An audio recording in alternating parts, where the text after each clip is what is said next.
Good afternoon ladies, it's Kay here from very hot and sunny Taunton. We won't knock it, it's not supposed to be lasting for too much longer, so we'll just kick back and enjoy while we can. I'm here today to do a VR for Dwyllis Harrison, Kiwi scrapper from New Zealand. I've had to write it down so I get it right. It's a 330 plus giveaway. And Dwyllis has named it the Romantic Giveaway Challenge.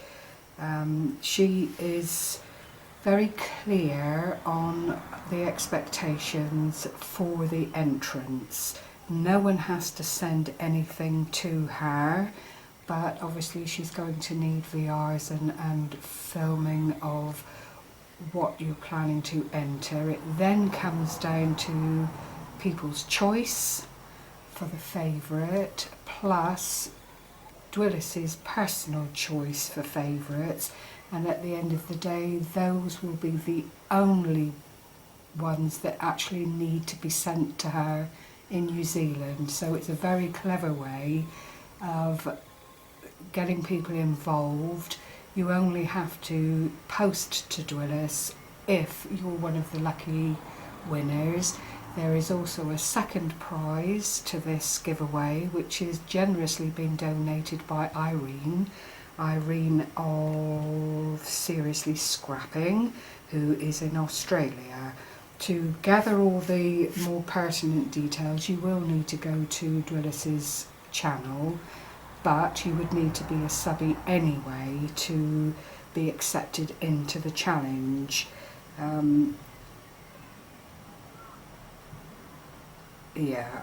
I don't think there's anything else I can add to it. You really do need to hear the requirements for the challenge firsthand, I think, and then if you have any concerns or any questions, Dwyllis is the lady to talk to. So I'm hoping everyone will step up to the mark, enter this challenge, which is a good challenge. It's fun. There are specifics for colour schemes. Lace and pearls need to be used, and not any bright colours, no vivid colours, very much muted pastel, unless you opt for black and a contrasting colour. I believe that was the one exception that Dwyllis made to strong colours for the challenge. So having said all of that, I just hope I haven't confused anybody or put you off, because there is quite a bit to take in with it, but it's very basic stuff. Dwyllis has really just explained everything fully so that people understand what it is she wants from the challenge. And having said all of that, Dwyllis, this is my entry.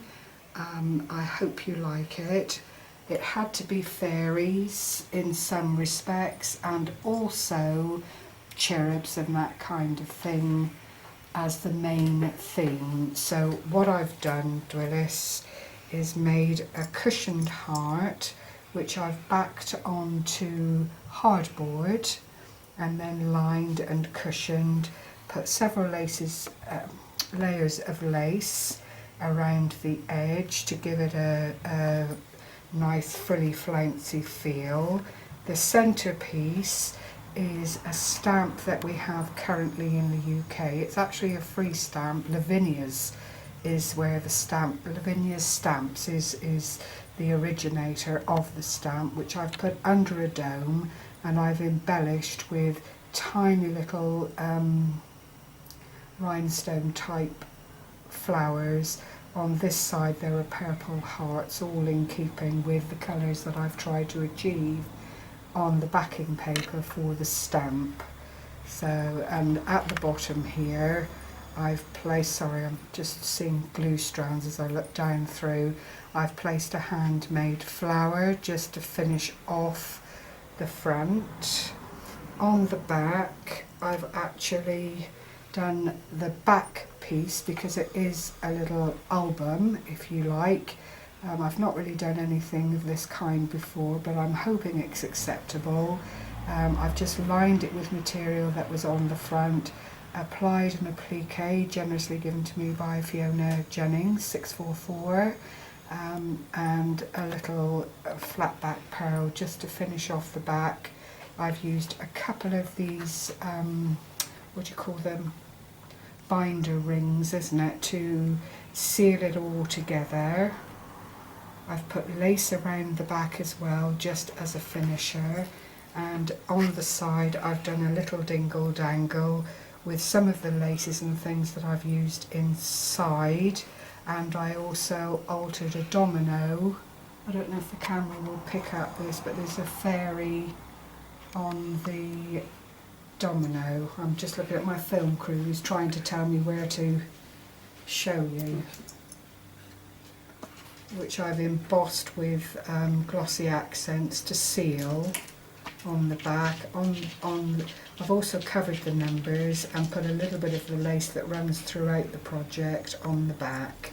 There's then some flat back pearl trim, which I've made a little loop out of, a little bit of rick-rack. I'm hoping I've sealed the end on that. Some lace that I've used inside, and these two little bits that are really nothing to do with anything, but I ran out of the trim that I've used on the front of the project. So if I move that out of the way and pull this back, you'll see the inside. Everything is lined with the felt, as I'm hoping you can see. I've made a little heart pocket here, used the lace just to pretty it up a little bit, otherwise it's quite bland and pale. Two flat back pearls, and I've made some little tags just to sit in there in the little pocket, all with a fairy theme. There's the fairy. I've tried to vintage it and not have it too proud on the paper. I've used vintage ink and just messied up around to give it that aged feel. Here are a couple of toadstools and then some stars. They've got the same backing paper on the back, and they just sit in here really nicely. But then you could put anything in there. You could put in some lace or some pins or something of that nature that you just wanted to keep safe. But for me it worked. The ribbon has got this natural bead running down through the centre, which is quite pretty, and I just think it all lends itself to the overall theme of fantasy and fairies. And then the next page, I've used a padded heart. It's not meant to be symmetrical, Dwyllis, so you know, I know you have this thing by your own admission that you like things symmetrical. Well, unfortunately this heart can't lay claim to being symmetrical in any shape or form, but the design coming up around the shape of the heart is symmetrical.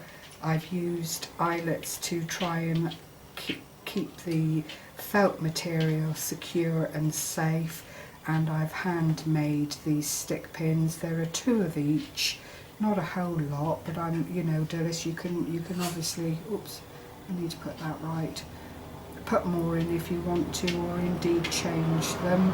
That's the first one, which has got some kind of disco balls with a rhinestone running through the centre. This bead is actually silver and clear glass, and they're all on one of the bog standard long pins, but quite effective for all of that. I'm trying not to have the points go through the other side. This middle one, I've used a bead frame and bead caps obviously, and then some tiny little pearls that are the same colour as the top, so they're quite pretty, quite effective I think. I'll put that one back in and keep it safe. Oops, a daisy. Excuse me ladies, I do need to keep this right though. And then the third one is my most favourite bead in all the world, and it's the clozoine. It's a French enamelled bead, and what they do is make the metal bead and then apply the embellishments. It used to be by hand, but I doubt very much whether it is these days. but it is such a beautiful, beautiful bead, and I just thought it would lend itself nicely to this project with the bead caps and all that kind of thing. So there are 2 each of the stick pins, a little bit of flat back embellishments here, and then this is a beautiful trim that I bought some time ago on eBay. I can't remember where, but it just lent itself to this page and finished it off really, really nicely. Again, I used a little bit of the lace that's running throughout the whole project. And then finally, the last page, I did only do the 4 pages, but obviously if you wanted to add to it over time, then you have the ability to do so. This is appliques that I bought from Florence H a little while back, and what I did basically is cut them down. It was, I haven't got it here, but it was a long runner of applique, probably a hem, and I've just cut them out and fitted them around the heart. The little cherubs are here. I don't know if you can pick them up. I actually made them with a mould using the air dry clay. There's a little bit of it left here. And then I purchased these wings on eBay, and I thought I bought something a whole lot bigger than it was, but put into the cherub whilst they were drying, and then painting them with acrylic gold, I think has proved quite effective. They are there. They're not meant to be a focal point. The lace is supposed to be the focal point, but you know, it's all in the eye of the person that's looking at it, really. I hope you can pick up this beautiful applique. It's got little pearls on it, sequins. It's quite shimmery and shiny. Very, very pretty. I have quite enjoyed doing this. It's a lot of work, but it's been worth it. The back I've left absolutely clear. I don't know whether I'll put a little message there for Dwyllis or whether I'll just leave it as is, because underneath there is only the cardboard that forms the front and back of the project. So there it is. Quite a lot of work, as you can see, but it was a pleasure to do, Dwyllis. You know, I'm hoping you have lots and lots of entries and lots of things to choose from, and wish you every luck with it. And I hope everyone that sees this will feel the need to join the challenge and do their own thing. If I stand it up like that, you can just see, hopefully see it in all its glory. And I'll just turn it once more around to the back so that you can see the whole effect on the back. And round to the front again, and I'll leave you with my entry. Good luck to everyone that signed up for it, and I will just wait to see what happens next, basically. Enjoy your challenge, Dwyllis, and thank you very much for the opportunity. Have a good rest of the day, ladies. Thank you. Bye-bye.